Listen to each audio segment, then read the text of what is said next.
All right, we're back again with continuing education. I'm Minister James Moss, and we are here for another lesson, another video. We're in the book of Luke, and we're in chapter 20. We're going to cover verses 20 through 40, or 27 through 40. And the title of this is Religious Leaders Question Jesus About the Resurrection.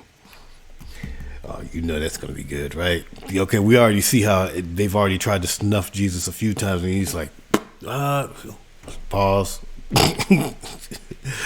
But yeah, it's, if you like me, man, I mean, you can kind of get into the point where you kind of see yourself as a eyewitness to these things. When you read the scripture, man, it becomes even more more engaging, you know, because now I'm like, it's like I'm sitting there in the crowd and I'm like, ooh, pow, ooh, he got, ooh, you know. So anyway, just, you know, me and my antics, you know, it is what it is. Okay, here we go. Jesus had already evaded two traps laid by the Jewish religious leaders, one involving his authority and one on Roman taxation. They were determined to embarrass Jesus. The Sadducees used a standard theological question they had often used to discredit the idea of a resurrection, which was a belief of the Pharisees.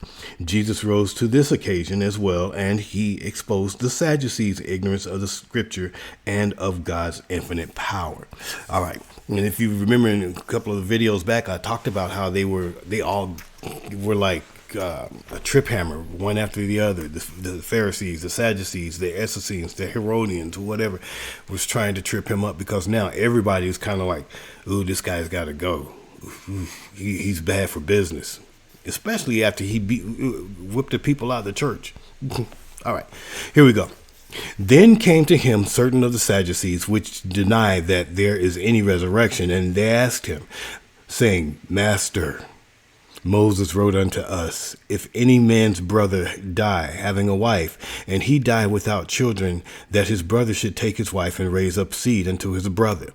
There were therefore 7 brethren, and the first took a wife and died without children, and the second took her to wife, and he died childless. And the third took her, and in like manner the 7 also, and they left no children and died. Last of all, the woman died also. Therefore, in the resurrection, whose wife of them is she? For 7 had her to wife.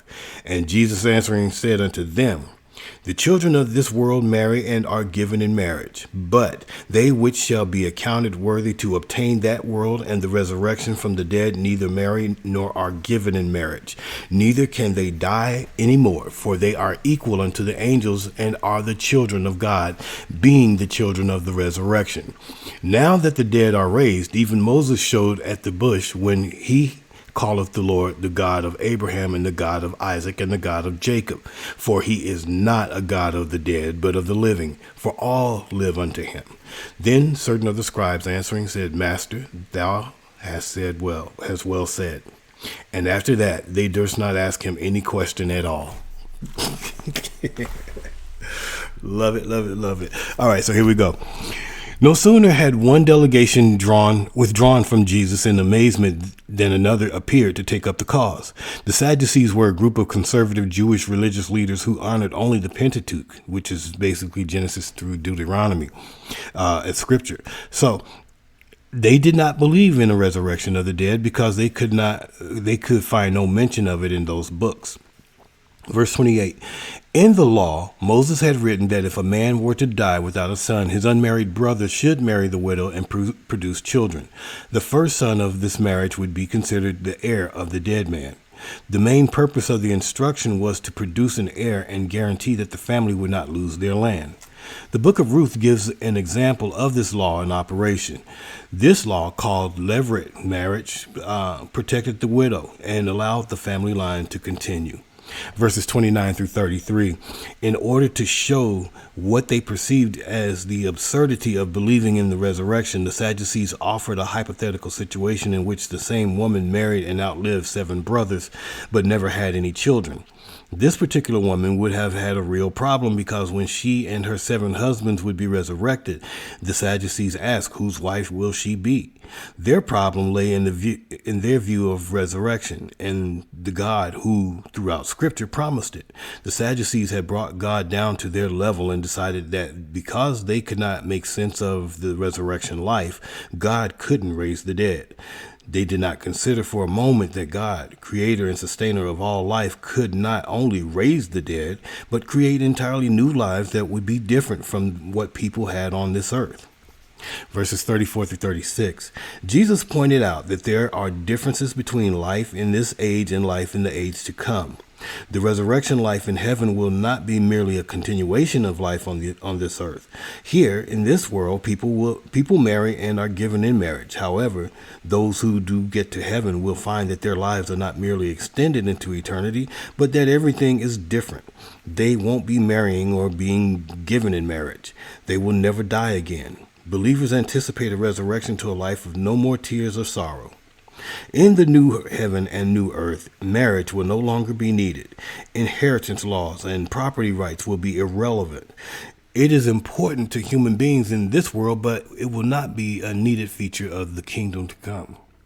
In addition, marriage is needed in this world in order to produce children and thereby continue the human race. This also will not be needed in the kingdom because no one can die there. Death will have been banished and will not affect people in the kingdom. Believers will be like angels regarding marriage. Having been raised to new life, those in heaven will no longer be governed by physical laws, but will be like angels. That is, believers will share the immortal and exalted nature of angels living above physical needs. Jesus was not teaching that people will not recognize their spouses in heaven, thereby dissolving the eternal aspect of marriage. Nor was he doing away with sexual differences or teaching that people will be asexual beings after death. Nor was he teaching that the angels are asexual. Little can be learned about sex and marriage in heaven from this one statement by Jesus. His point was simply that people must not think of the next life as an extension of life as they know it now. Relationships in this life are limited by time, death, and sin. In the new heaven and new earth, they will be different from here and now. Verses 37 through 38. After addressing their question about marriage, Jesus answered the Sadducees' assumption about the resurrection, which was the real issue. Jesus based his answer on the writings of Moses, an authority the Sadducees respected. Even Moses proved that there is a resurrection, for when he wrote about the burning bush, he wrote of the patriarchs as though they were still alive. Thus, from God's perspective, they were alive. God had a continuing relationship with these men because of the truth of the resurrection. In Matthew and Mark, the entire quote from Exodus 3 and 6 is used with God saying, I am God of blah, blah, blah, blah, blah, with the argument being that God, speaking in the present tense, was affirming his continuing relationship with these men. Therefore, he is the God of the living, not the dead. God continues his relationship with them because they are alive to him. Death separates people from their loved ones on earth, but it cannot separate believers from God. Verses 39 and 40. The teachers of religious law who also had been attempting to trick Jesus had to congratulate Jesus on this answer to the Sadducees. This question had probably stumped the Pharisees for some time, and at last the Sadducees had been duly silenced. At this time, the questions ended, for no one dared to ask any more. Wow. So even in that, the Pharisees had to give him a high five, like, oh, dang, we never thought of it that way. Ooh, good one, good sting. Psst, take that, you Sadducees, you heathens, you non-believers. Right. Okay. But anyway, great lesson here, because Jesus, where they were trying to trip him up again, these are the Sadducees. These are the opposites of the Pharisees. The Pharisees believed in the resurrection as supernatural. The Sadducees didn't believe in supernatural or resurrection. But the way that Jesus broke it down was like, okay, God spoke to him, and then he knew he had to get them on common ground, which was the common ground was Moses. And when God spoke to Moses from the bush, he said, I am the father of, Isaac. I am the God of Isaac, and Abraham, Isaac, and Jacob. He spoke of them in the present tense. And Jesus was like, yes, so he's the father, he's the God of the living, not the dead. So this answers your question about resurrection. Man, great teaching. Go back, reread it, ask God for revelation. Ask him, to just open your eyes up to different things, different aspects of how this would apply to your life. And then ask him to help you apply it to your life, what it is that he reveals to you through his word. Until next time, God keep you, God bless you, and continue to always keep studying.